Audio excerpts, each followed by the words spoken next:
तो last class में हमने सारा ये कुछ पढ़ा था, एग्जाम्पल्स पढ़े थे, थैलिक एसिड, वीक एसिड और उसका स्ट्रॉन्ग बेस के साथ salt, citric acid weak acid, उसका स्ट्रॉन्ग बेस के साथ salt, boric acid H3BO3, sodium tetraborate NaOH के साथ जब बोरिक एसिड को मिक्स कर देंगे स्ट्रॉन्ग बेस के साथ तो सॉल्ट बन जाएगा।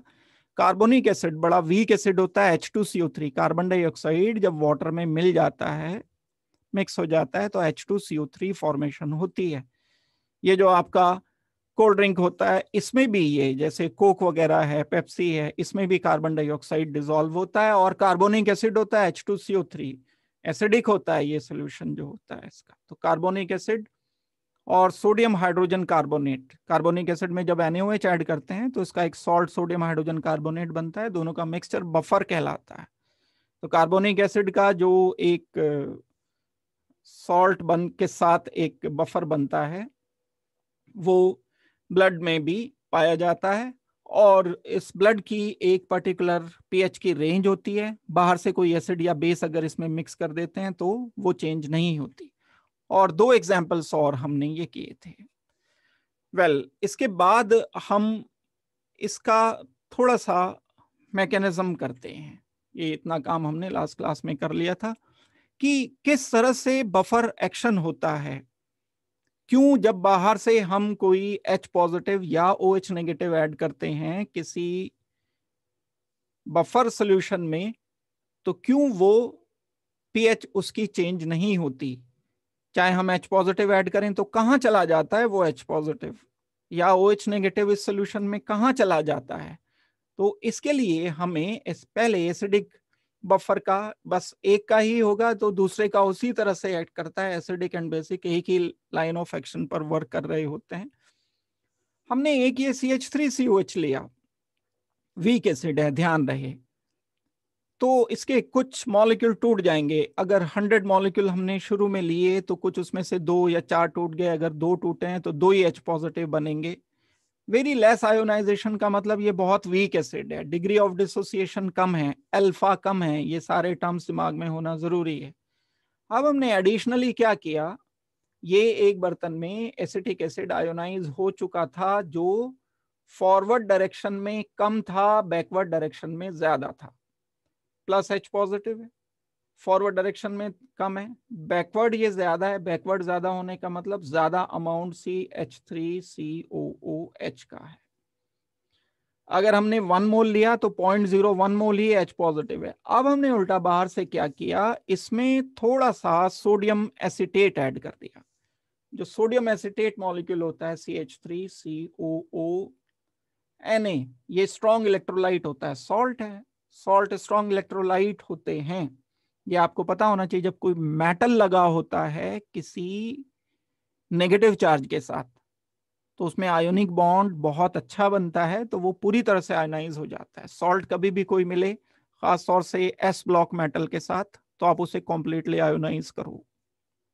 कॉम्प्लीट आयोनाइजेशन हमने कर दिया। जब जैसे ही मैंने इसको ऐड किया तो कंप्लीट आयोनाइजेशन होकर अब यहाँ क्या मिलेगा मुझे, CH3COO negative plus Na positive. अब ये तो पहले से था CH3CO नेगेटिव, लेकिन बहुत थोड़ा था क्योंकि कम आयोनाइजेशन हो रहा था। बाद में जब मैंने बाहर से स्ट्रॉन्ग इलेक्ट्रोलाइट CH3CONA ऐड किया तो काफी सारा अमाउंट इसका मुझे एडिशनल मिल गया, लेकिन H पॉजिटिव नहीं मिला। H पॉजिटिव तो कम का कम ही है, ना सिर्फ कम है बल्कि कॉमन आयन इफेक्ट की वजह से ये सप्रेस भी कर जाएगा आयोनाइजेशन। ये CH3CO नेगेटिव कम बन रहे थे, H पॉजिटिव कम बन रहे थे। जब बाहर से आपने इसको ऐड किया तो एक कॉमन आयन हो गया, कॉमन आयन की वजह से वन ऑफ द प्रोडक्ट मैंने ऐड कर दिया तो इक्विलिब्रियम बैकवर्ड हो जाएगा। बैकवर्ड होने के लिए इसको H पॉजिटिव को कंबाइन करना पड़ेगा। H पॉजिटिव जब कंबाइन होगा तो H पॉजिटिव की संख्या और कम हो जाएगी।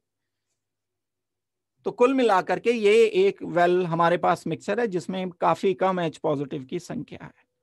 लेकिन इक्विलिब्रियम पर जो मौजूद है वो क्या क्या मौजूद है, थोड़े से H पॉजिटिव, बहुत सारे CH3COO नेगेटिव आयन, क्योंकि हमने बाहर से सॉल्ट ऐड कर दिया तो बहुत सारे आयन अवेलेबल हैं। अब आप इसमें इमेजिन करो कि हमने मान लो थोड़ा सा इसमें बाहर से H पॉजिटिव ऐड कर दिया, 1 ड्रॉप 2 ड्रॉप स्ट्रॉन्ग एसिड की ऐड कर दी।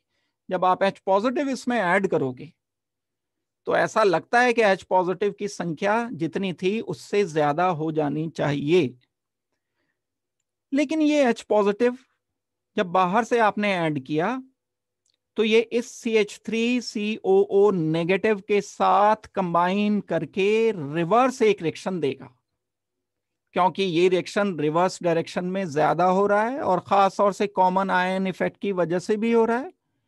और संख्या अगर गिनती हम देखें CH3CO नेगेटिव की तो काफी ज्यादा हो गई है इस स्ट्रॉन्ग इलेक्ट्रोलाइट के ऐड करने की वजह से। तो जो एक्सेसिव H पॉजिटिव ऐड कर दिया जाता है इसमें, वो एक्सेसिव H पॉजिटिव क्या करेगा, एसिटेट आयन के साथ कॉम्बिनेशन करके रिएक्शन को रिवर्स करते हुए एसिटिक एसिड बना देगा।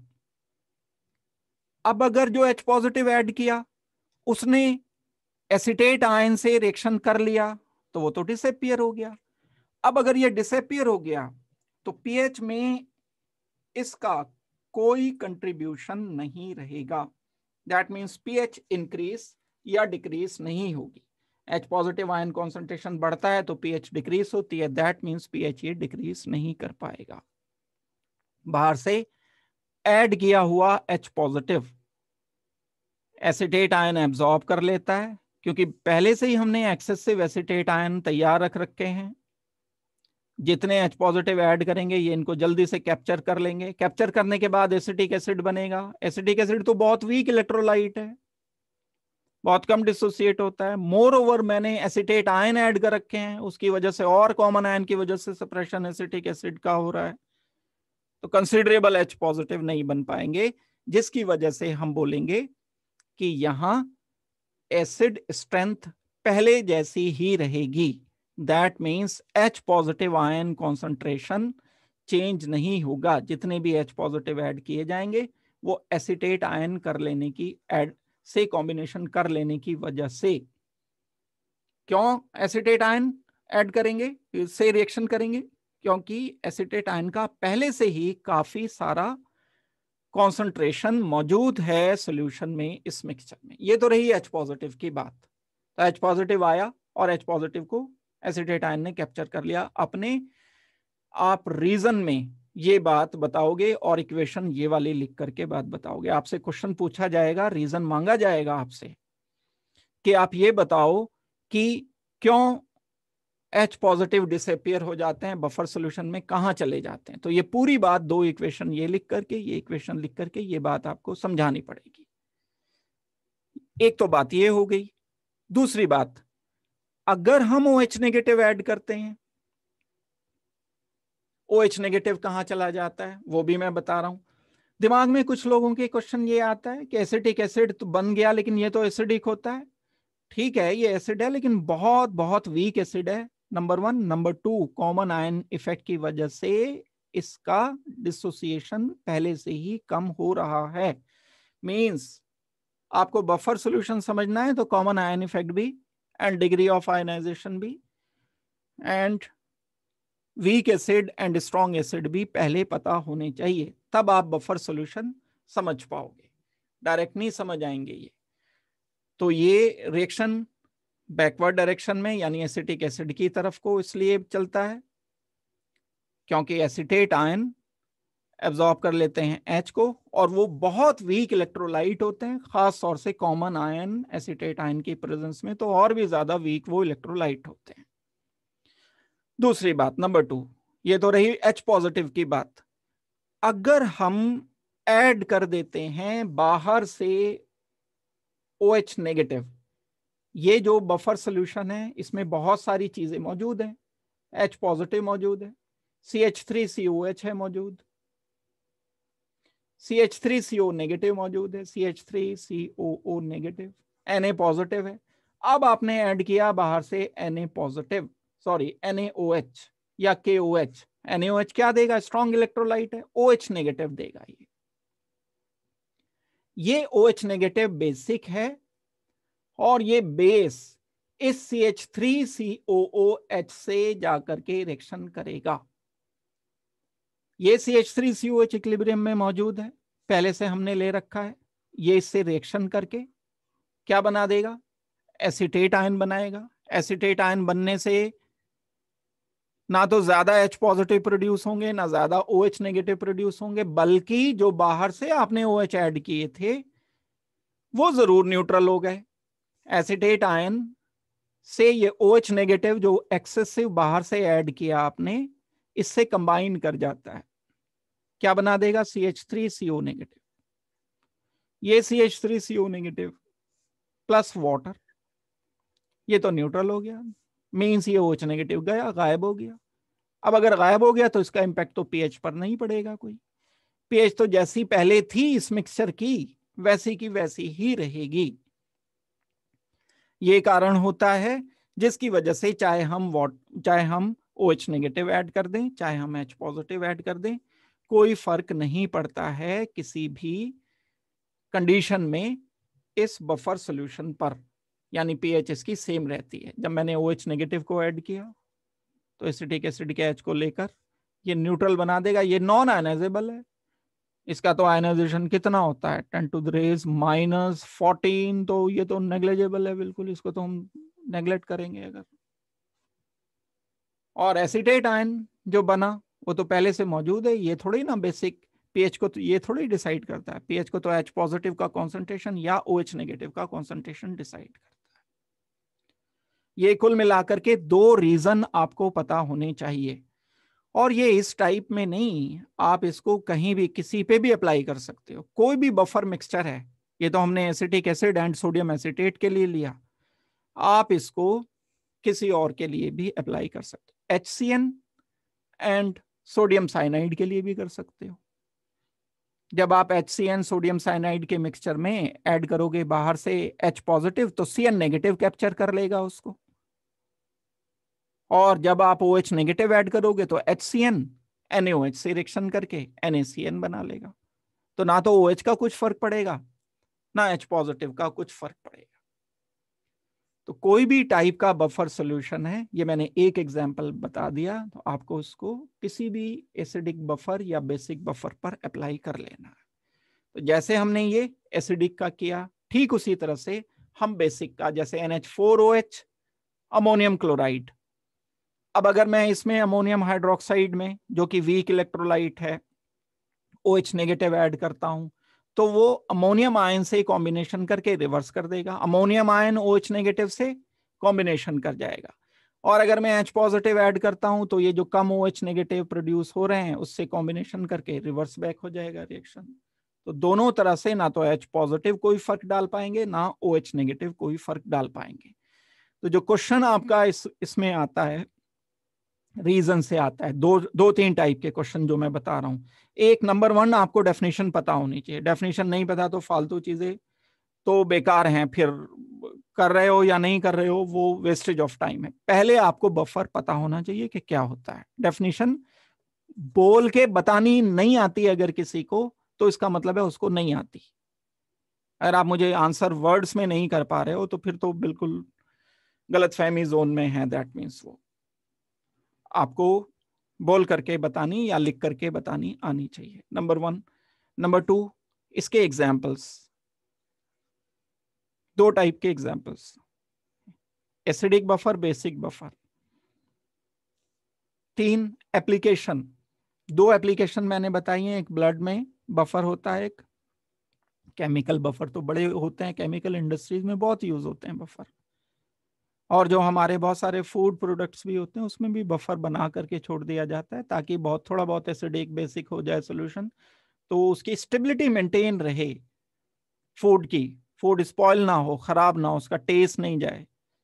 बहुत ज्यादा यूज करते हैं बफर को फूड इंडस्ट्री में। लेकिन जो नेचुरल बफर होते हैं वो तो ब्लड में होता है और गैस्ट्रिक जूस में, दो मैंने एग्जाम्पल ये बताए। चौथी चीज आपको करनी है, ये ज्यादा काम की बात है, मैकेनिज्म ऑफ बफर, जिसमें मोस्ट प्रोबेबली आपसे अगर क्वेश्चन पूछा जाएगा तो acetic acid and sodium acetate का, ये जो मैंने आपको कराया यही पूछा जाएगा।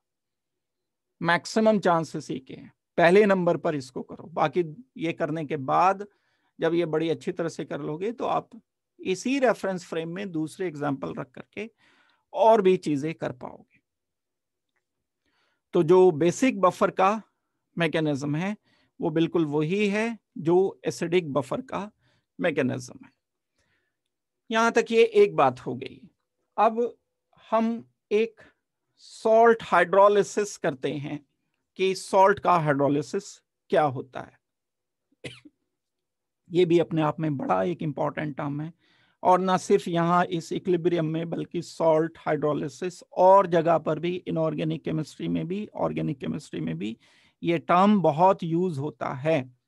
बस यहाँ हम इसका क्वांटिटेटिव मेजरमेंट करते हैं, लेकिन इसकी पहले नंबर पर हमें डेफिनेशन समझना जरूरी है कि सॉल्ट हाइड्रोलिसिस क्या होते हैं। सॉल्ट हाइड्रोलिसिस से पहले एक इंपॉर्टेंट इक्वेशन दी गई थी, बड़ी छोटा सा ये कंसेप्ट है, बहुत बड़ा नहीं है, हालांकि ये स्किप कर दिया गया है इस बार +1 से, लेकिन इंपॉर्टेंट है तो मैं इसलिए करा रहा हूं। है भी नहीं, बिल्कुल मुश्किल से 5 मिनट से ज्यादा नहीं लगेंगे, और बड़ा आसान सा कंसेप्ट है। इनफैक्ट ये सारी चीजें जिसने चैप्टर सीक्वेंस से पढ़ा है तो उसको तो एकदम से क्विकली समझ आ जाएगी बात। एक हेंडरसन इक्वेशन होती है जब हम वाटर को किसी एसिड के साथ रिएक्शन करते हैं। देखो ये पढ़ते आ रहे हो आप, HCl लिया, इसको मैंने वाटर से जब कॉम्बिनेशन कर दिया तो ये गेन करेगा H, ये डोनेट करेगा, इसको मैं बोलूंगा एसिड, इसको मैं बोलूंगा बेस। बेस वो होते हैं जो H लेते हैं, एसिड वो होते हैं जो H देते हैं। क्या बनेगा राइट में? H3O पॉजिटिव बन जाएगा प्लस Cl नेगेटिव बन जाएगा। तो यहां पर H3O पॉजिटिव दोबारा से एसिड है रिवर्स रिएक्शन के लिए, और Cl नेगेटिव क्योंकि H ले सकता है तो ये बेस है रिवर्स रिएक्शन के लिए। तो acid HCl conjugate base, base conjugate acid, ये सेट हम क्लास में अच्छी तरह से डिस्कस कर चुके हैं। ये जो Cl नेगेटिव है, मैं इसे बोल सकता हूं वाटर की जगह, अगर कभी मैं इसको मान लो वाटर बेस की जगह मैंने NaOH ले लिया और यहां मैंने एसिटिक एसिड लिया या HCl ही लिया, तो क्या बनेगा? अब मैं लिखूंगा NaCl, NaCl, Cl नेगेटिव, इसका कॉन्जुगेट बेस HCl का Cl नेगेटिव NaCl में है, और साथ में क्या बना? H पॉजिटिव H2, अब ये हो गया H2, ऐसे भी लिख सकते हैं। तो ये NaCl क्या बना? सॉल्ट बना करता है ना। ये Cl नेगेटिव क्या है? सॉल्ट का हिस्सा है एक, इसे मैं सॉल्ट बोल सकता हूं। मैं अब HCl acetic acid sulphuric acid से बाहर निकलकर कोई एक कॉमन एसिड मान लेता हूं। HCl की जगह AH ले लो या HA ले लो, प्लस वाटर से रिएक्शन किया जैसे ये किया, HCl HA।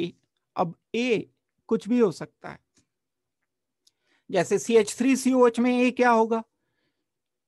CH3CO negative, negative part है A, H पॉजिटिव तो है ही फिक्स H पॉजिटिव। वाटर से जब कॉम्बिनेशन करेंगे तो A नेगेटिव बनाओगे आप, कॉन्जुगेट बेस है ये, इसको मैं सॉल्ट बोल सकता हूं। प्लस साथ में क्या होगा? H3O पॉजिटिव आप बना दोगे, ये कॉन्जुगेट एसिड है इस H2O का।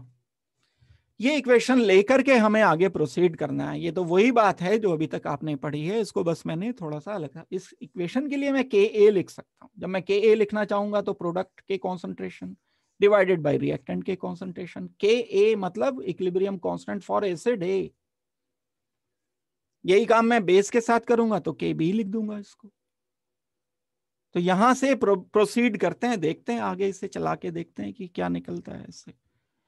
एक इक्वेशन Ha, कोई एसिड, H2O से कॉम्बिनेशन किया, A नेगेटिव H3O पॉजिटिव बना दी। इसके लिए Ka मैं निकाल सकता हूं। Ka देखो क्या लिखोगे? Ka खुद अपने से पहले दिमाग लगा के सोचो। Ka एकदम सामने स्क्रीन पे आ जाता है तो फिर वो बस सोल्यूशन पढ़ लेते हो आप, फिर तो दिमाग एकदम से बंद हो जाता है, फिर अपना नहीं सोचते। Ka क्या लिखोगे? Concentration of A negative H3O positive divided by, यहां क्या लिखूं मैं? HA concentration and water, water क्योंकि कांस्टेंट है, वो मैं पहले से इधर ले चुका हूं, तभी मैंने ए लिखा है, अदरवाइज के लिखता बस में। अब मैं क्या कर सकता हूं, मैंने इस ए नेगेटिव या H3O पॉजिटिव का कॉन्सेंट्रेशन निकालना है। ये दोनों बराबर होंगे, ए नेगेटिव का कॉन्सेंट्रेशन H3O पॉजिटिव के कॉन्सेंट्रेशन के बराबर होगा। मुझे H3O पॉजिटिव का कॉन्सेंट्रेशन निकालना होगा अगर, तो मैं क्या करूंगा, Ka लिखूंगा ऊपर, डिवाइडेड बाय क्या कर दूंगा, ए नेगेटिव कर दूंगा कॉन्सेंट्रेशन, सॉल्ट का कॉन्सेंट्रेशन या कॉन्जुगेट बेस का कॉन्सेंट्रेशन, और ऊपर क्या लूंगा, जो एसिड का कॉन्सेंट्रेशन Ha या AH दिया था वो। ये मेरे पास एक इक्वेशन आ गई है। अब इसमें यहां लॉगरिथम का इस्तेमाल मुझे करना होगा। H3O पॉजिटिव क्या है, हाइड्रोजन आयन कॉन्सेंट्रेशन इक्विलिब्रियम पर। अगर मैं दोनों तरफ लॉग ले लेता हूं तो क्या आएगा, log to the base 10 H3O positive, इस इक्वेशन से मैं बना रहा हूं, H3O पॉजिटिव या H पॉजिटिव एक ही बात है, will be equal to log to the base 10 Ka Ha divided by A negative. Concentration salt का नीचे, एसिड का कॉन्सेंट्रेशन ऊपर, ये Ka इसके साथ मल्टीप्लिकेशन में। अब देखो एक छोटा सा फॉर्मूला मैं आपको बता ही देता हूं जिन लोगों को नहीं पता है। एक होता है log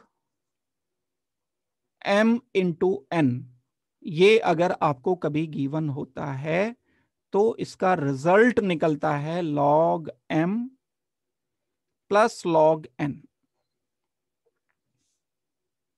तो ये log, इसको मैंने लिखा m और इस पूरे को लिखा n, तो ये किसके इक्वल हो जाएगा, this will be equal to log base 10 होता है, जब आप पढ़ोगे log तो बेस 10 बेस ई में फर्क पता चल जाएगा, Ka plus log to the base 10 Ha concentration divided by A negative, ये हम कर चुके। log to the base 10 H3O positive.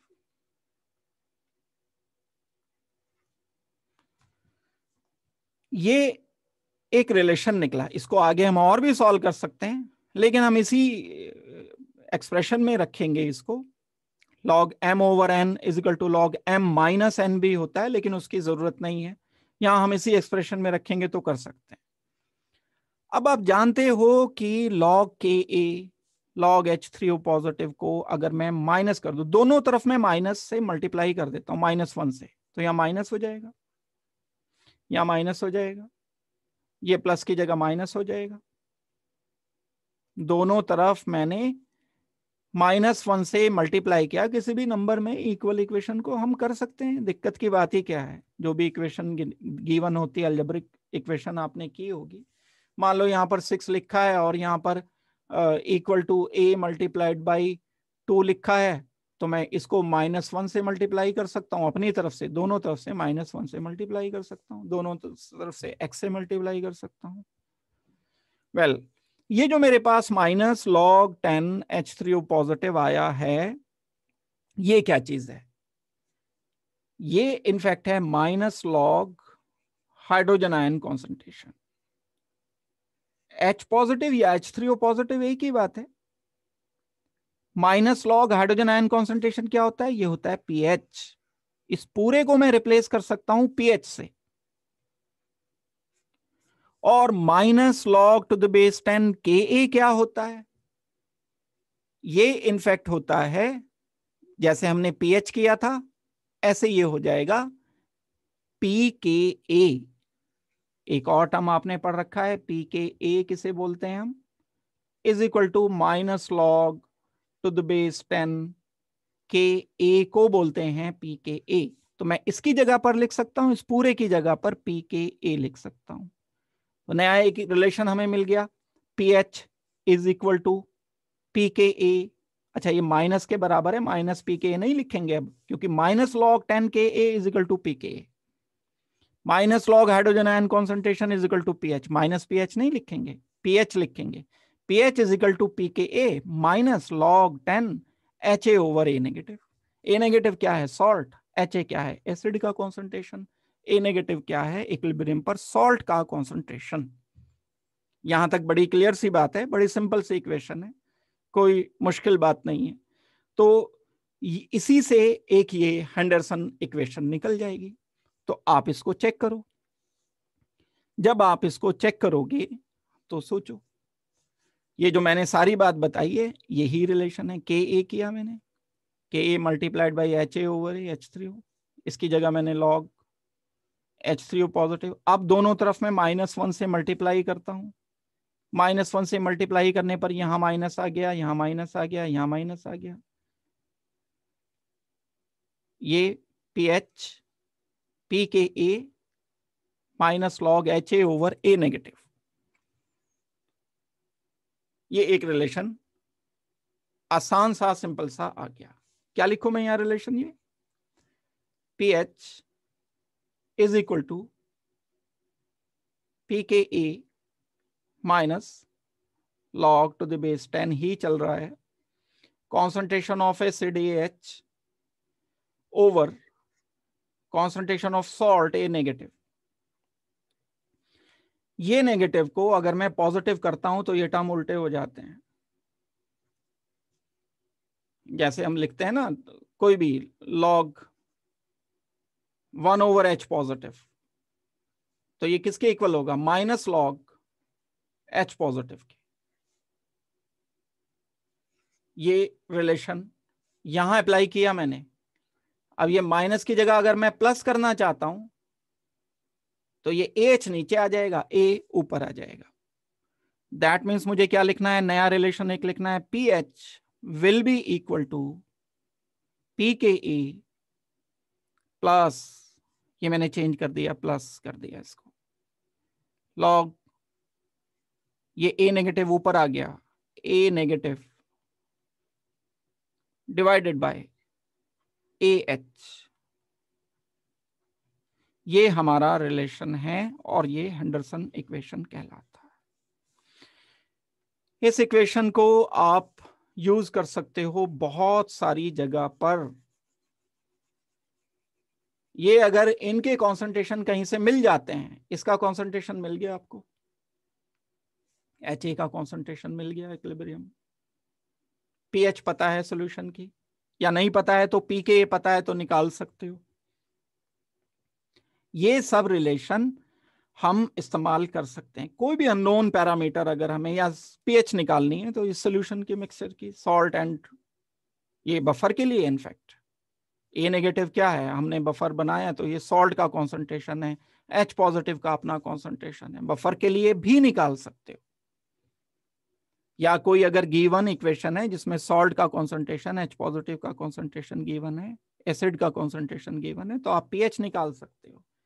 PH given है तो पीके निकाल सकते हो, पीएच पीके दोनों गिवन है तो कॉन्सेंट्रेशन ऑफ AH निकाल सकते हो, इनिशियल कॉन्सेंट्रेशन कितना लिया होगा।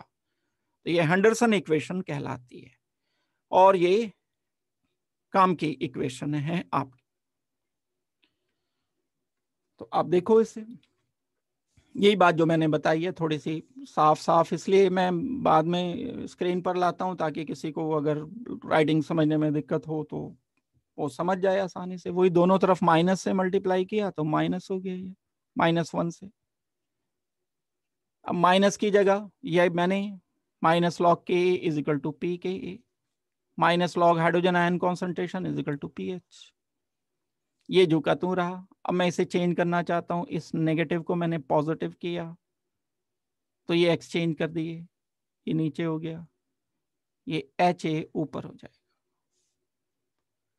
तो हमारा ये एक रिलेशन है। और अब इसमें मान लो कोई ऐसी स्टेट आ गई आपके पास, ये तो वेरिएबल है ना, जब हम इक्वेशन को लिख रहे हैं HA लिख रहे हैं, HA is giving you A negative plus H positive, H3O positive लिख दो, चलो साथ में मैंने वाटर ले लिया इधर। तो ये इक्विलिब्रियम तो इधर शिफ्ट हो सकता है, डिपेंड करेगा HA के नेचर पर। ए नेगेटिव का कॉन्सेंट्रेशन बढ़ता जाएगा अगर इक्विलिब्रियम फॉरवर्ड शिफ्ट होता जाएगा। जैसे जैसे फॉरवर्ड शिफ्ट हो रहा है, शुरू में आपने 10 मोल लिए, जब कोई रिएक्शन नहीं हो रहा था तो ये 0 थे, रिएक्शन शुरू हो गया तो इसके 1 मोल बन गए, इसके 9 रह गए। ये कम होता चला जाएगा, ये बढ़ता चला जाएगा। एक स्टेट ऐसी आएगी, हो सकता है इक्विलिब्रियम ऐसी जगह रुक जाए जहां ए नेगेटिव का कॉन्सेंट्रेशन HA के कॉन्सेंट्रेशन के बराबर हो। Quite possible. क्यों नहीं हो सकता कि होते होते इक्विलिब्रियम ऐसी जगह रुका जहां 10 में से 5 मॉलिक्यूल कन्वर्ट हो गए, यानी 5 ये बन गए और 5 ये बचे रह गए। तो अब कॉन्सेंट्रेशन जितना HA का है उतना ही A नेगेटिव का कॉन्सेंट्रेशन है, तो ये तो कैंसिल हो जाएंगे दोनों। जब दोनों की वैल्यूज बराबर आ जाएंगी तो ये तो दोनों कैंसिल हो जाएंगे। log 1 आ जाएगा। log 1 की वैल्यू 0 होती है, 0 हो गई तो दैट मीन्स pH pKa के बराबर होती है। एक ऐसी स्टेट में जब सॉल्ट का कॉन्सेंट्रेशन एसिड के कॉन्सेंट्रेशन के बराबर हो जाता है, इक्विलिब्रियम की वो स्टेट जिसमें सॉल्ट का कॉन्सेंट्रेशन बराबर हो जाता है एसिड के कॉन्सेंट्रेशन के। जो एसिड हमने यूज किया है और जो सॉल्ट, या आप ये भी कह सकते हो जो conjugate base, this is conjugate base of this acid, दोनों बातें करेक्ट हैं।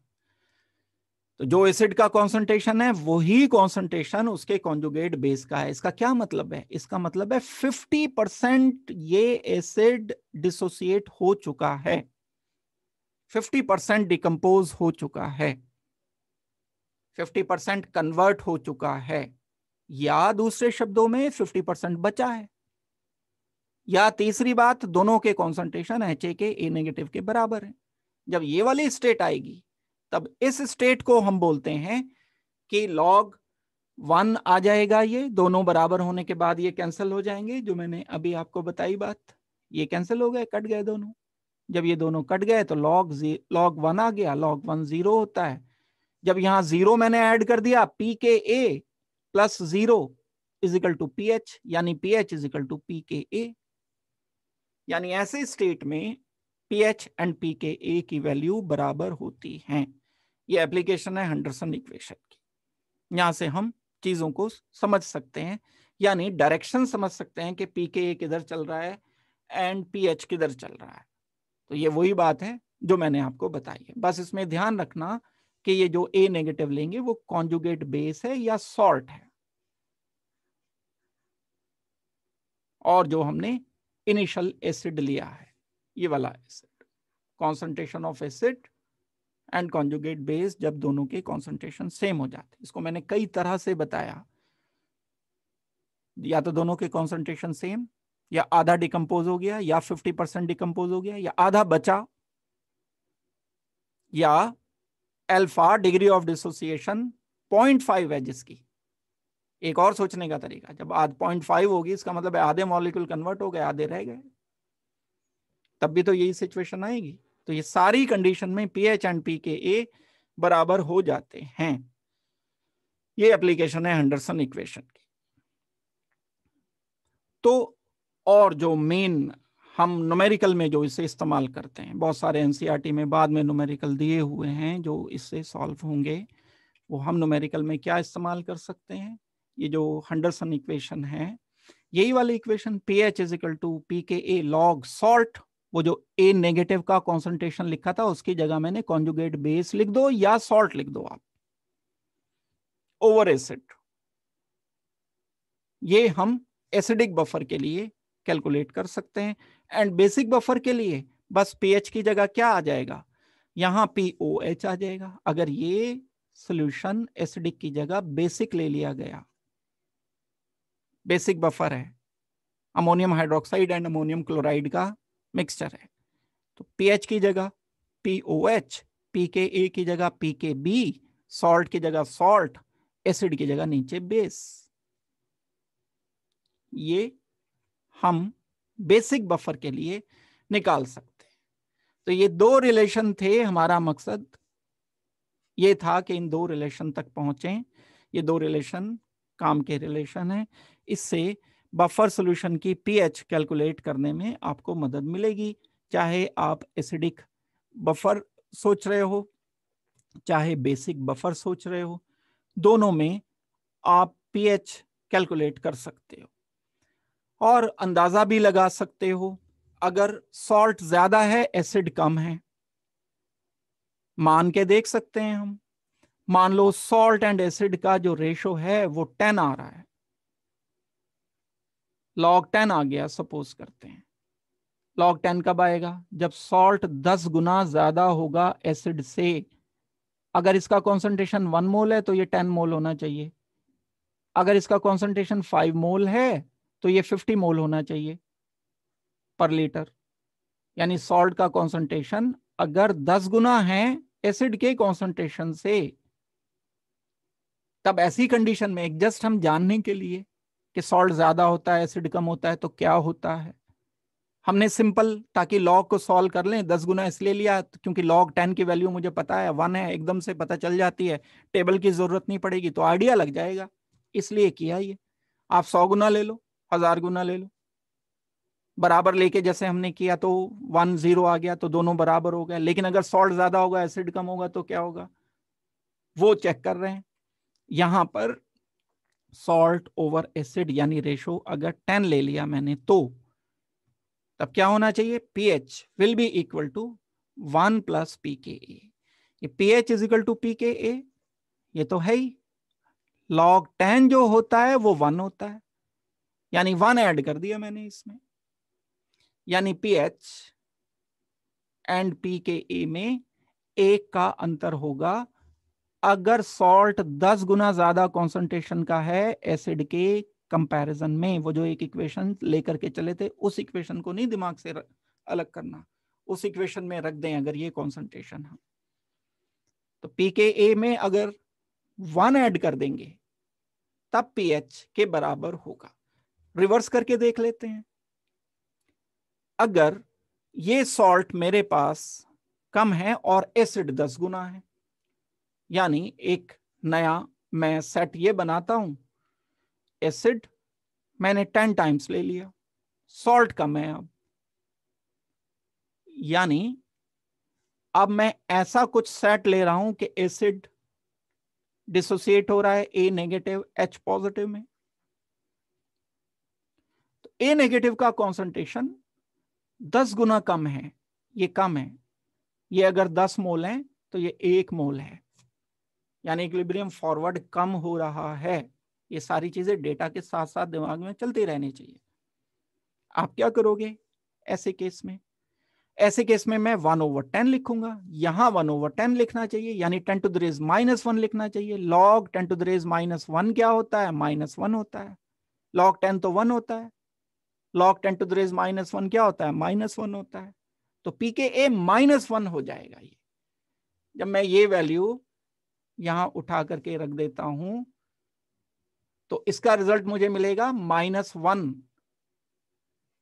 इसका रिजल्ट जब -1 मिला तो pH will be equal to pKa -1, यानी pKa में से जब हम 1 कम कर देते हैं तब वो pH के बराबर होगा। हमने सिर्फ डायरेक्शन देखा। अब ये तो प्रोपोर्शनेटली 2 गुना 4 गुना 5 गुना सॉल्ट ज्यादा हो सकता है। जैसे जैसे सॉल्ट का कॉन्सेंट्रेशन एसिड से बढ़ता चला जा रहा है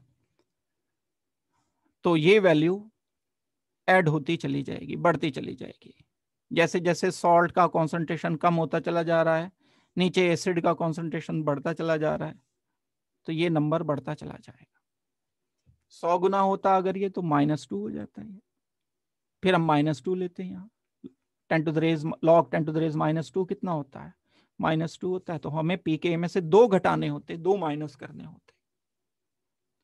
तो इस तरह से हम जस्ट सोचने के लिए कि इक्वेशन चल किधर को रही है, ये जानने के लिए हमने डेटा के साथ ये एक छोटा सा अपने आइडिया लगा कर कि 10 गुना 5 गुना कर लें तो क्या इफेक्ट आएगा, ये हमने सोचा।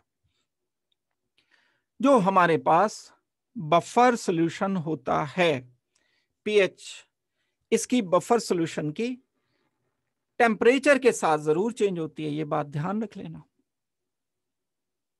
जब हम पीएच लेते हैं किसी बफर सॉल्यूशन की अलग अलग टेम्परेचर पर, तो टेम्परेचर, वैसे तो हम क्या कहते हैं, अभी तक ये बोलते आ रहे हैं ना कि जो पीएच होगी वो फिक्स होती है किसी बफर की।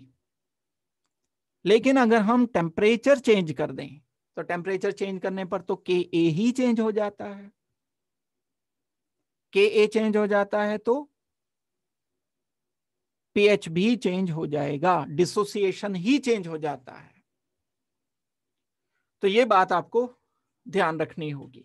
बफर के लिए एक एडिशनल बात मैंने क्या बताई आपको, बफर के लिए ये बात बताई कि जो बफर होता है टेम्परेचर पर डिपेंड करता है, बफर सॉल्यूशन की पीएच या के डब्ल्यू या के ए के बी, जो इनमें सॉल्ट वगैरह गिवन है, एसिड गिवन है, उनके टेम्परेचर पर। हमें कोई भी सॉल्ट गिवन है, सॉल्ट क्या होता है पहले ये जानना पड़ेगा, सॉल्ट कितने टाइप के होते हैं फिर ये जानना पड़ेगा। किसी सॉल्ट की वाटर की प्रेजेंस में अपनी एक कुछ पीएच हो सकती है। सॉल्ट का क्या मतलब है, जब कभी कोई एसिड, जो आप पढ़ते आ रहे हो बचपन से डेफिनेशन, कोई एसिड जब किसी बेस के साथ कॉम्बिनेशन करता है तो सॉल्ट एंड वाटर बन जाते हैं। इस रिएक्शन को हम न्यूट्रलाइजेशन रिएक्शन बोलते हैं।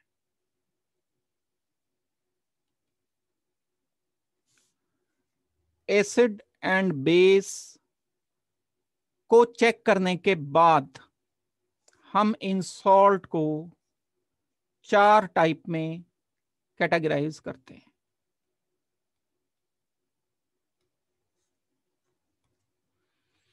चार टाइप के हो सकते हैं ये अलग अलग।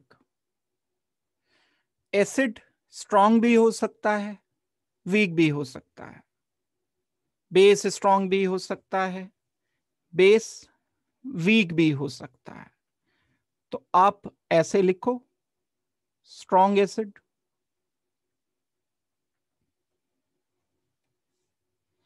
इसके अलावा हम क्या ले सकते हैं, यहां वीक एसिड ले सकते हैं।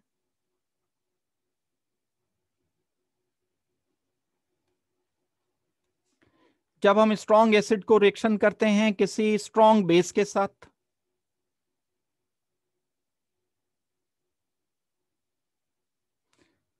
तब एक सॉल्ट फॉर्मेशन होगी, वाटर तो बनेगा ही। एक टाइप का सॉल्ट ये है, इसे टाइप ए बोल दिया मैंने।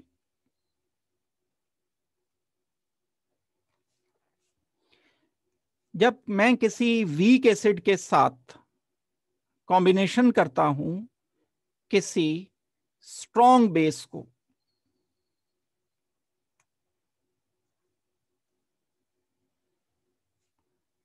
तो एक सॉल्ट फॉर्मेशन होगी। बी टाइप सॉल्ट मैंने इसको बोल दिया, वाटर तो बनेगा ही।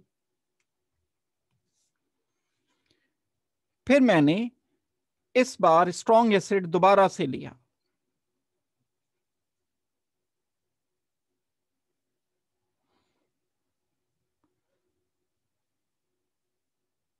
क्या किया मैंने, strong acid strong base, week acid strong base, strong acid,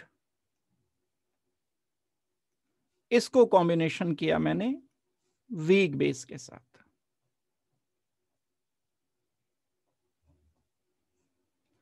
यहां पर फॉर्मेशन मिली एक सॉल्ट की।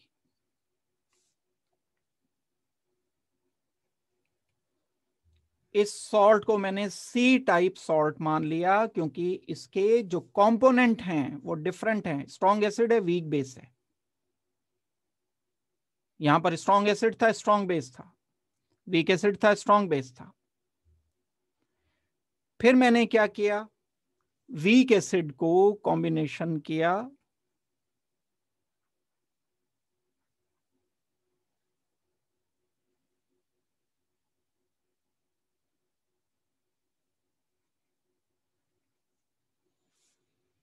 किसके साथ कंबाइन कर सकता हूं मैं एक अलग नया डिफरेंट कॉम्बिनेशन करने के लिए?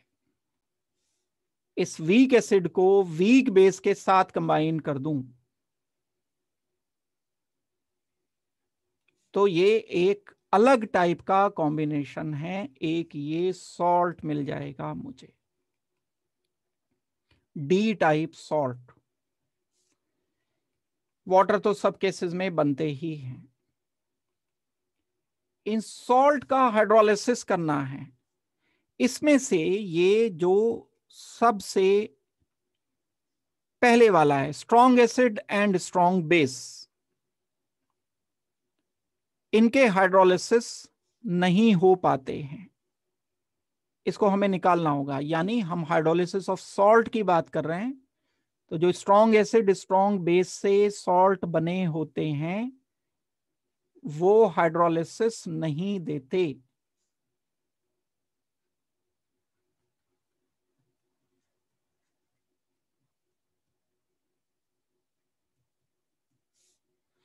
ये जो बाकी के तीन हैं ये हाइड्रोलिसिस देंगे।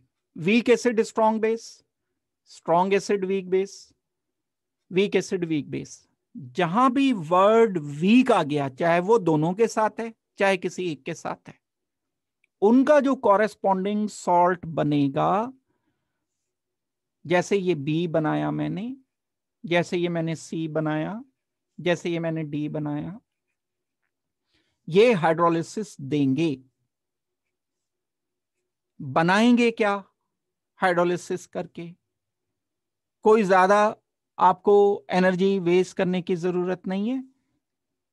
बैकवर्ड जो भी चीज हमने लेकर के इनको बनाया था वही हाइड्रोलिसिस के बाद ये बनाएंगे। मान लो आपको बी एक सॉल्ट गिवन है और वो सॉल्ट ऐसा था जो strong base and weak acid से मिलके बना था और उसका हाइड्रोलिसिस करने के लिए आपको दिया गया, तो आपको प्रोडक्ट्स क्या लिखने होंगे?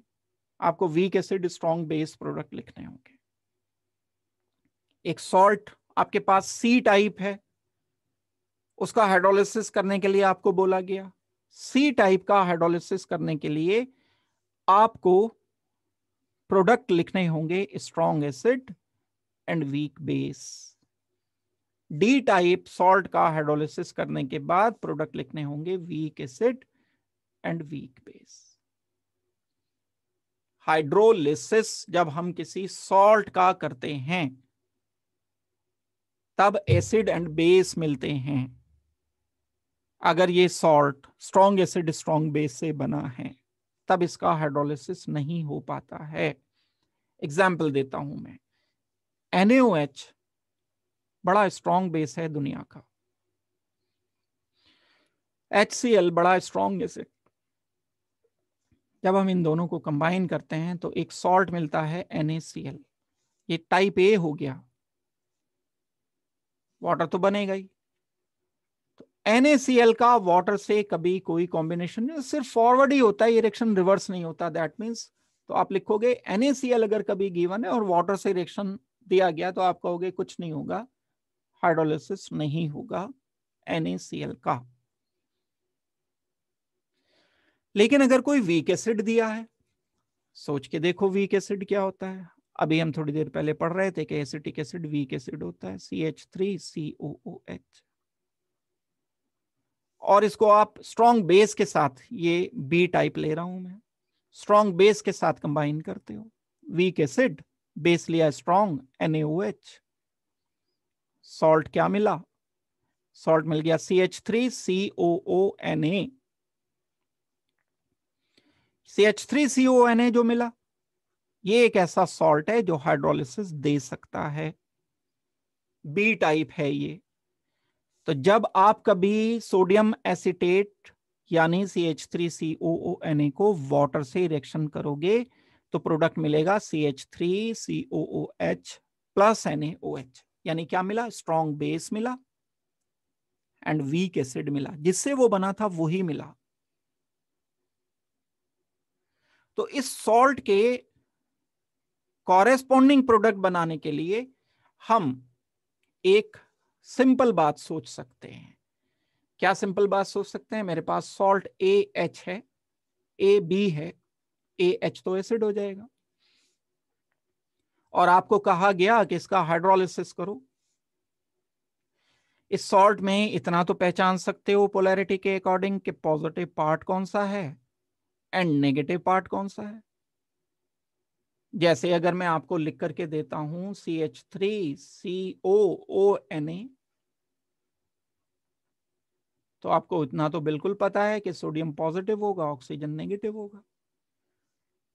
तो मेटल होगा एक या कैटायन होगा, उसके साथ इलेक्ट्रोनेगेटिव एलिमेंट कनेक्टेड होगा, वहां उस पोजीशन पर आप एक लाइन लगा लो। तोड़ना है, लिसिस वर्ड, ये वाला जो वर्ड है लिसिस यानी क्लीवेज की बात कर रहे हैं।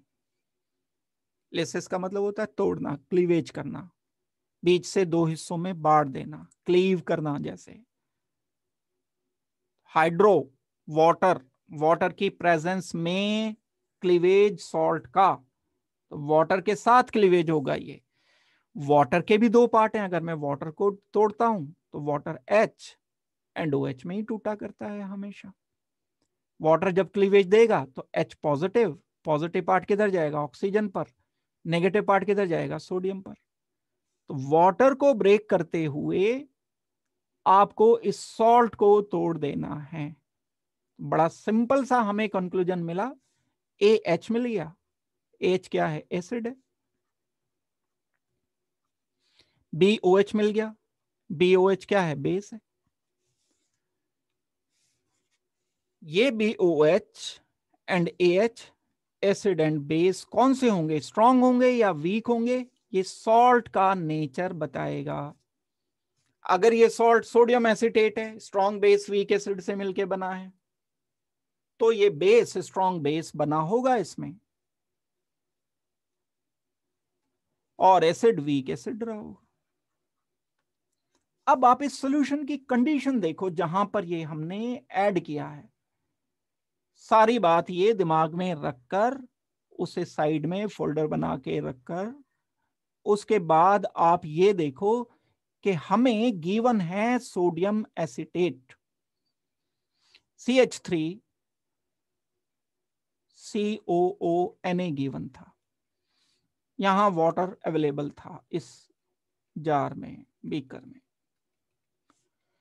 इस वाटर में मैंने ऐड कर दिया सोडियम एसिटेट को। जैसे ही मैं इस CH3CONA को वाटर में ऐड करूंगा, तब एक वीक एसिड बन जाएगा जो कि एसिटिक एसिड होगा। ये एसिटिक एसिड ही तो बना ना जब मैंने इसका हाइड्रोलिसिस किया। और एक स्ट्रॉन्ग बेस बन जाएगा जो कि NaOH होगा। यहां हाइड्रोलिसिस करने के बाद NaOH मौजूद होगा। हाइड्रोलिसिस करने के बाद यहां दूसरा पार्ट क्या होगा, CH3COOH होगा। वीक एसिड बना, स्ट्रॉन्ग बेस बना। किधर जाएगी पीएच सॉल्यूशन की, 7 से ऊपर, क्योंकि सोडियम एसिटेट तो था। सोडियम एसिटेट अगर 100% प्योर था तो ना तो उसमें H पॉजिटिव था ना उसमें OH नेगेटिव था। लेकिन वाटर में ऐड करने पर एक कंपाउंड बना जो H देने लगा, दूसरा कंपाउंड बना जो OH देने लगा। लेकिन OH जो दे रहा है वो बड़ा स्ट्रॉन्ग बेस है, यानी बहुत ज्यादा OH दे रहा है। जो H दे रहा है वो कम H दे रहा है, वो वीक एसिड है। तो डोमिनेट कौन करेगा, बेस डोमिनेट करेगा, यानी सॉल्यूशन एल्केलाइन हो जाएगा। और सॉल्यूशन एल्केलाइन होने का मतलब क्या है, पीएच 7 से ज्यादा हो जाएगी। अब ये तो मैंने आपको थ्योरेटिकली बताया। इसके लिए हमें कुछ चीजों का पता होना जरूरी होता है, यानी ये टाइप अगर हम निकाल लें सॉल्ट के, ये तो मैंने आपको जैसे बात बताई कि अल्कलाइन हो गया सोल्यूशन, लेकिन ये तो सॉल्ट पे डिपेंड करेगा। अगर सॉल्ट कोई ऐसा होता जो strong acid and weak base से बना होता तो हाइड्रोलिसिस करके सोल्यूशन में वीक बेस आता, वीक बेस कम OH देता है। स्ट्रॉन्ग एसिड आता, स्ट्रॉन्ग एसिड ज्यादा H पॉजिटिव देता है, तो नेट मिला करके एसिड डोमिनेट करता। अगर एसिड डोमिनेट करता तब सॉल्यूशन की पीएच 7 से कम हो जाती। तो जो हमारे पास सॉल्ट होते हैं वो सॉल्ट हाइड्रोलाइसिस करके सॉल्यूशन की पीएच को गवर्न करते हैं। अब इसमें बहुत सारी चीजें हैं जो रिलेटेड हैं। अब ऐसा नहीं है कि बस एल्केलाइन हमने बोल दिया, अब बेस कौन सा बना इस पे भी तो सॉल्यूशन की पीएच डिपेंड। कई बार NaOH बना, वो भी स्ट्रांग है, KOH भी स्ट्रांग है, लिथियम हाइड्रोक्साइड भी स्ट्रांग है, एसिडिक एसिड भी वीक एसिड है, HCN भी वीक एसिड है, एसिड कौन सा बना। तो पीएच तो हर एक सॉल्ट के केस में अलग अलग आएगी। तो अगर हमें कुछ पैरामीटर पता होते हैं, वो पैरामीटर जानकर हम ये बता सकते हैं कि पीएच सॉल्यूशन की क्या है। यानी कुछ कांस्टेंट होते हैं, जैसे Ka किसी एक गिवन एसिड के लिए जो एसिड बना है उसका Ka कांस्टेंट रहता है तो pKa भी कांस्टेंट रहता है, Kb कांस्टेंट रहता है तो pKb भी कांस्टेंट रहता है। किसी एक गिवन एसिड के लिए, किसी एक गिवन बेस के लिए pKa pKb कांस्टेंट रहते हैं। pKw तो होता ही है कांस्टेंट, pKw तो 7 होता है, वाटर का भी क्योंकि इन्वॉल्वमेंट हुआ है। तो इन तीनों चीजों को मिला करके हम एक इक्वेशन बनाते हैं। वो इक्वेशन इस सॉल्यूशन की, इस मिक्सचर की पीएच निकालने के काम आती है। और मेनली जब हम week acid and weak base का हाइड्रोलिसिस कर रहे होते हैं तो उसके लिए ये काम आती है। तो इतनी जो बात मैंने बताई है, ये बताकर मैं फाइनली वो इक्वेशन बताऊंगा। उसका डेरिवेशन नहीं है आपके यहाँ पर सिलेबस में, तो उसे हम डायरेक्ट इक्वेशन को यूज करेंगे। लेकिन जो थ्योरी रिलेटेड है वो सारी मैंने आपको बता दी कि किस तरह से हमने इसको सोचना है, जो हमें गिवन होगा न्यूमेरिकल में किस तरह से करना है। सॉल्ट वाटर से इंटरेक्ट करते हैं और इस बेस पर हम सॉल्ट को कैटेगराइज कर सकते हैं, नेचर को कैटेगराइज कर सकते हैं। वाटर का जब इंटरेक्शन होता है सॉल्ट के आयन से, सॉल्ट के आयन कौन से हैं? सॉल्ट मैं लिख रहा हूं दोबारा से, CH3COO नेगेटिव Na पॉजिटिव। ये सॉल्ट का आयन एक है पॉजिटिव, एक है नेगेटिव। वाटर का इंटरेक्शन कैसे करोगे? Water H positive OH negative में तोड़ते हैं, ये इंटरेक्शन NaOH बना, CH3COH बना। ये जो रिजल्ट मिले हमें, इस प्रोसेस को हम बोलते हैं कि ये हाइड्रोलिसिस है। और जो नेट एक पीएच होगा सॉल्यूशन का, वो इस इंटरेक्शन से इफेक्ट होगा। ये इंटरेक्शन ज्यादा हो रहा है, ज्यादा बन रहा है, NaOH कितना बना, एसिटिक एसिड कितना बना, तो वाटर के इस हाइड्रोलिसिस से इफेक्टेड होता है। तो अगर हम सॉल्ट लेते हैं तब हम 3 टाइप के सॉल्ट कंसीडर करते हैं। मैंने 4 बताए थे अभी, लेकिन 4 में से हम नेग्लेक्ट कर रहे हैं किसको? स्ट्रॉन्ग एसिड स्ट्रॉन्ग बेस के सॉल्ट को अलग रख दिया हमने, क्योंकि वो हाइड्रोलाइज नहीं होगा, क्योंकि वो वाटर से रिएक्शन करके एसिड या बेस नहीं बनाएगा। तो इस 4 में से 4 सेट जो बने थे, 4 परमोटेशन कॉम्बिनेशन जो बने थे, उनमें से हमने 3 निकाल लिए। वीक एसिड, स्ट्रॉन्ग बेस का salt, strong acid, weak base का salt, weak acid and weak base का सॉल्ट। आप सोच के देख लो यहां एक बार, अगर इसके एग्जाम्पल देखोगे तो ये एग्जाम्पल हम देखेंगे। CH3COH week acid, strong base NaOH। शुरू में चैप्टर जब हमने आयनिक इक्विलिब्रियम किया था तो लिस्ट दी गई थी आपको स्ट्रॉन्ग इलेक्ट्रोलाइट वीक इलेक्ट्रोलाइट की। उस लिस्ट की जरूरत यहां पर पड़ेगी ये जानने के लिए कि स्ट्रॉन्ग एसिड स्ट्रॉन्ग बेस कौन से हैं। अमोनियम क्लोराइड किससे बना है? NH4OH से। NH पॉजिटिव होता है, Cl नेगेटिव होता है, Cl के साथ वाटर का H आएगा, HCl बना, NH4OH बना। NH4OH weak base. Strong acid ammonium acetate, अब दोनों ही वीक है, NH4 पॉजिटिव है, CH3CO नेगेटिव है, यहां पर H लग जाएगा, यहां पर OH लग जाएगा। एक बना अमोनियम हाइड्रोक्साइड NH4OH, एक बना एसिटिक एसिड, ये बेस वीक है, एक एसिटिक एसिड बना, एसिड वीक है।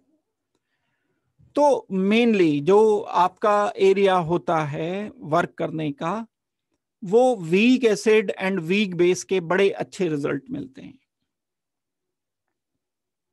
तो जो week acid and weak base के अगर अच्छे रिजल्ट निकल रहे हैं तो हम इन्हीं के साथ यूजुअली वर्क कर रहे होते हैं। तो देखो मैं इक्वेशन वो बता रहा हूं जिसकी हेल्प लेकर के हम इसको सॉल्व कर रहे होते हैं।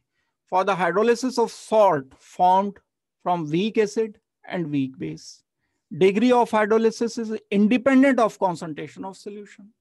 वीक एसिड वीक बेस के लिए हम कॉन्सेंट्रेशन पर डिपेंड नहीं करते, इसके जितने भी कॉन्सेंट्रेशन लेंगे फिक्स रहेगी। और ऐसे केसेस में पीएच सोल्यूशन की पीके वैल्यू से निकाली जा सकती है। पीके वैल्यू पीके ए एसिड के लिए एंड पीके बी बेस के लिए। तो ये दो रिलेशन हैं, बल्कि एक ही रिलेशन है, दो तो एक बना दिए गए, रिलेशन तो ये एक ही है। तो जब हम पहले वाला रिलेशन देखते हैं, इसमें pH will be equal to, तरीका है इसको कैलकुलेट करने का, बहुत ज्यादा मुश्किल नहीं है, लेकिन थोड़ा सा टाइम बचाना है, तो जरूरत भी नहीं है, जरूरत होती तो मैं बताता अगर आपके एनसीईआरटी वगैरह में कहीं गिवन होता, नहीं गिवन नहीं है। पीकेडब्ल्यू एक कांस्टेंट वैल्यू होती है, पीकेडब्ल्यू 7 होता है, 7 प्लस पीके ए माइनस पीके बी, जो एसिड एंड बेस हमने यूज किए हैं, week acid and weak base जो यूज किए हैं, उनके लिए ये वैल्यू कांस्टेंट होगी। और वाटर ऐड करते जाने पर इंडिपेंडेंट रहेगी, यानी डाइल्यूशन करने पर कॉन्सेंट्रेशन से इंडिपेंडेंट रहेगी ये वैल्यू। तो ये मान लो एसिटिक एसिड है, उसके लिए अपना पीके होता है, एक कांस्टेंट होता है, वो एक टेम्परेचर पर, एक फिक्स टेम्परेचर पर वो पीके कांस्टेंट, जैसे के कांस्टेंट रहता है ऐसे पीके कांस्टेंट रहता है। तो मैं कह सकता हूं 7 यहां 14 पीकेडब्ल्यू जो होता है, फिर इसको प्लस पीके माइनस पीके बी, जब आप ये वैल्यूज रख करके इसे कैलकुलेट करोगे तो 1/2 को आप मल्टीप्लाई कर दो बार, इसे अंदर मल्टीप्लाई करोगे तो ये 1/2 इससे मल्टीप्लाई हो गया, 1/2 इससे हो गया, 1/2 इससे हो गया। तो जब आपने इसे 14 से किया तो 7 आ गया, फिर 1/2 पीके माइनस 1/2 पीके बी, 1/2 आपने बाहर कॉमन ले लिया। ये रिलेशन है मेनली आपका, जिससे हम पीएच बता सकते हैं किसी वीक एसिड वीक बेस के सॉल्यूशन की, सॉल्ट के सॉल्यूशन की, week acid and weak base का जो सॉल्ट होता है उसका जो सॉल्यूशन है उसकी पीएच बताई जा सकती है, क्योंकि वो पीके कांस्टेंट इनकी होती है, तो इसके सॉल्यूशन की पीएच भी एक फिक्स रहेगी। ये एक रिलेशन हमने डिस्कस किया। तो इतना पार्ट ये आपका थ्योरी का था। ये थ्योरी के बाद हम अभी थोड़े से कुछ जितने भी हो पाएंगे क्वेश्चंस डिस्कस करेंगे, और उसके लिए लॉग टेबल की रिक्वायरमेंट जहां पड़ेगी वहां पर मैं उसकी वैल्यू एज इट इज रख करके आपको बताऊंगा, जब तक कि आप लॉग टेबल सीखते नहीं हो। और जल्दी से 1-2 दिन के अंदर अंदर में आपको ये लॉग टेबल से लॉग निकाल लेना सीखना होगा। फार्मूला तो ज़्यादा नहीं है, 2-3 फार्मूला है, वो तो 1 मिनट में हो जाएंगे। लॉग टेबल से आपको आधा पौना घंटा लगेगा वर्कआउट करने में।